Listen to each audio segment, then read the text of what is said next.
श्री गणेशाय नमः। श्री गुरुवे नमः। शिव परिवार की जय हो। शिव पुराण रुद्र संहिता प्रथम खंड का तीसरा अध्याय। नारद जी का भगवान विष्णु से उनका रूप मांगना।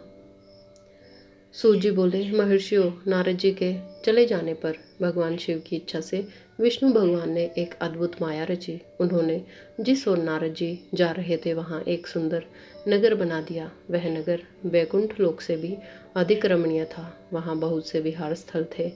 उस नगर के राजा का नाम शीलनिधि था।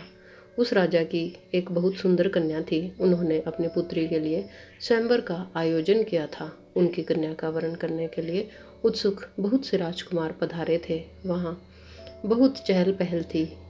इस नगर की शोभा देखते ही नारद जी का मन मोहित हो गया। जब राजा शीलनिधि ने नारद जी को आते देखा तो उन्हें सादर प्रणाम करके स्वर्ण सिंहासन पर बैठाकर उनकी पूजा की। फिर अपनी देव सुंदरी कन्या को बुलाया, जिसने महर्षि के चरणों में प्रणाम किया। नारद जी से उनका परिचय करवाते हुए शीलनिधि ने निवेदन किया, महर्षि, यह मेरी पुत्री श्रीमती है। इसके स्वयंवर का आयोजन किया गया है। इस कन्या के गुण दोषों को बताने की कृपा कीजिए। राजा के ऐसे वचन सुनकर नारद जी बोले, राजन, आपकी कन्या साक्षात लक्ष्मी है। इसका भावी पति भगवान शिव के समान वैभवशाली, त्रिलोकजयी, वीर तथा कामदेव को भी जीतने वाला होगा। ऐसा कहकर नारद जी मुनि वहाँ से चल दिए। शिव की माया के कारण वे काम के वशीभूत हो सोचने लगे कि राजकुमारी को कैसे प्राप्त करूं। स्वयंवर में आए सुंदर एवं वैभवशाली राजाओं को छोड़कर भला यह मेरा वरण कैसे करेगी। वे सोचने लगे कि नारियों को सौंदर्य बहुत प्रिय होता है। सौंदर्य को देखकर ही श्रीमती मेरा वर्ण कर सकती है। ऐसा विचार कर नारद जी फिर विष्णु लोक में जा पहुँचे और उन्हें राजा शीलनिधि की कन्या के स्वयंवर के बारे में बताया था। उस कन्या के साथ विवाह करने की इच्छा व्यक्त की। उन्होंने भगवान विष्णु से प्रार्थना की कि वे अपना रूप उन्हें प्रदान करें ताकि श्रीमती उन्हें ही वरे। सूजी कहते हैं, महर्षियों, नारद मुनि की ऐसी बात सुनकर भगवान मधुसूदन हंस पड़े और भगवान शंकर के प्रभाव का अनुभव करके उन्होंने इस प्रकार उत्तर दिया। भगवान विष्णु बोले, हे नारद, वहाँ आप अवश्य जाइए। मैं आपका हित उसी प्रकार करूँगा जिस प्रकार पीड़ित व्यक्ति का श्रेष्ठ वैद्य करता है, क्योंकि तुम मुझे विशेष प्रिय हो। ऐसा कहकर भगवान विष्णु ने नारद मुनि को वानर का मुख तथा शेष अंगों को अपना मनोहर रूप प्रदान कर दिया।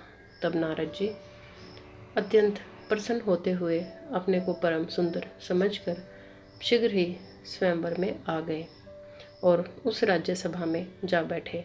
उस सभा में रुद्रगण ब्राह्मण के रूप में बैठे हुए थे। नारद जी का वानर रूप केवल कन्या और रुद्रगणों को ही दिखाई दे रहा था। बाकी सबको नारद जी का वास्तविक रूप ही दिखाई दे रहा था। नारद मन ही मन प्रसन्न होते हुए श्रीमती की प्रतीक्षा कर रहे थे। हे ऋषियों, वह कन्या हाथ में जयमाला लिए अपनी सखियों के साथ स्वयंवर में आई। उसके हाथों में सोने की सुंदर माला थी। वह शुभ लक्षणा राजकुमारी लक्ष्मी के समान अपूर्व शोभा पा रही थी। नारद मुनि का भगवान विष्णु जैसा शरीर और वानर जैसा मुख देख वह कुपित हो गई और उनकी ओर से दृष्टि हटाकर मनोवांछित वर की तलाश में आगे चली गई। सभा में अपने मनपसंद वर को न पाकर वह उदास हो गई। उसने किसी के गले में वरमाला नहीं डाली। तभी भगवान विष्णु राजा की वेशभूषा धारण कर वहां आ पहुँचे। विष्णु जी को देखते ही उस परम सुंदरी ने उसके गले में वरमाला डाल दी। विष्णु जी राजकुमारी को साथ लेकर तुरंत अपने लोक को चले गए। यह देखकर नारद की भी विचलित हो गए। तब ब्राह्मणों के रूप में उपस्थित रुद्रगणों ने नारद जी से कहा, हे नारद जी, आप व्यर्थ ही काम से मोहित हो सौंदर्य के बल से राजकुमारी को पाना चाहते हैं।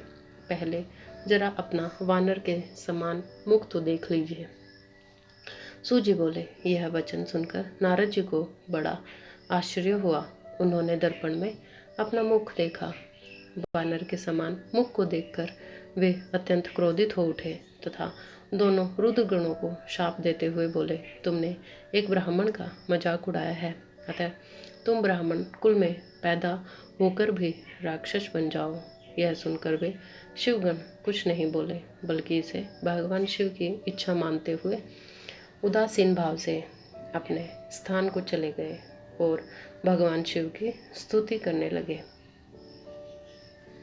ओम नमः शिवाय, नमः पार्वती पते, हर हर महादेव। जय जय श्री राधे, जय जय श्री सीताराम।